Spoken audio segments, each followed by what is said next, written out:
Jayashree beauty and health টিপসে সবাইকে স্বাগত। আগের দুদিন আমি দেখিয়েছি প্রাইমারি কালার কোন তিনটে আর প্রাইমারি কালার থেকে সেকেন্ডারি কালার কিভাবে বানাতে হয় দেখিয়েছি। আজ আমি দেখাবো এই প্রাইমারি আর সেকেন্ডারি কালার মিলে কি করে আমি টারসারি কালার বানাবো। প্রথমেই বলে দেই, এই তিনটি কালার হচ্ছে সেকেন্ডারি, অরেঞ্জ, ভায়োলেট আর হচ্ছে গ্রিন। আর এই ইয়েলো, রেড, ব্লু এই তিনটি হচ্ছে প্রাইমারি।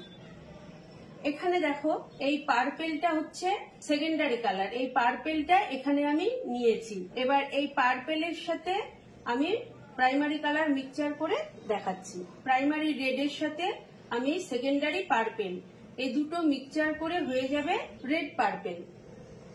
আবার প্রাইমারি ব্লু এটার সাথে সেকেন্ডারি পার্পেল এই দুটো মিক্সচার করলে চলে আসবে ব্লু পার্পেল। এটাকে লাইট পার্পেলও বলতে পারো, আবার ডার্ক পার্পেলও বলতে পারো। হয়ে গেল। এবার করে দেখাবো গ্রিন। এই গ্রিন সেকেন্ডারি কালারের সাথে কি করে আমরা টারসারি কালার বানাতে পারি।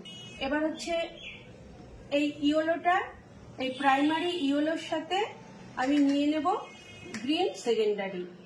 তাহলে প্রাইমারি ইয়েলো আর গ্রিন সেকেন্ডারি এই দুটো মিলে চলে আসলো লেমন গ্রিন, আবার লাইট গ্রিনও বলতে পারো।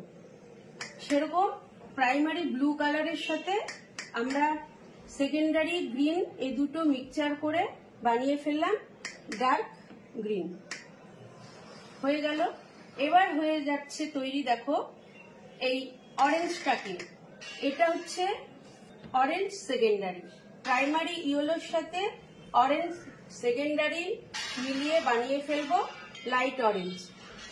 সেরকম প্রাইমারি রেডের সাথে সেকেন্ডারি অরেঞ্জ এই দুটো মিক্সচার করলে চলে আসবে ডার্ক অরেঞ্জ। এইভাবে তৈরি হয়ে গেল টারসারি কালার। প্রথমে আমাদের ছিল তিনটি কালার, তিনটি কালার থেকে বানিয়েছি আমরা 6টি কালার। এবার 6টি কালার থেকে আমাদের হয়ে গেল 12টি কালার।